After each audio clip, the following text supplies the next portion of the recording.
আসসালামু আলাইকুম।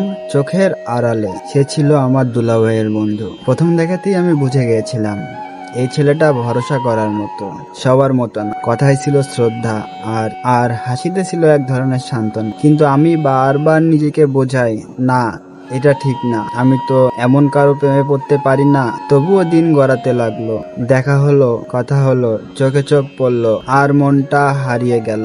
একদিন সে বলল, তুই জানিস না আমি কবে থেকেই তোকে ভালোবাসি। আমি চুপ করেছিলাম, মুখে কিছু বলিনি, কিন্তু চোখে পানি চলে এসেছিল। কারণ আমি জানতাম আমরা এক হতে পারবো না। সম্পর্কের দেওয়ালগুলো আমাদের আটকে রাখবে, সমাজ আমাদের প্রশ্ন করবে, আর সবচেয়ে বড় কথা, আমার বোন, ওর বউয়ের বোন। শেষ পর্যন্ত আমি তাকে ছাড়া চলে আসলাম। কিন্তু আজও রাতে ঘুমাতে গেলে মনে হয় কেউ একজন মনের গভীরে কাঁদে। চোখের আড়ালে ভালোবাসা সব সময় পাওয়া যায় না, চোখের আড়ালে রয়ে যায় কিছু গল্প।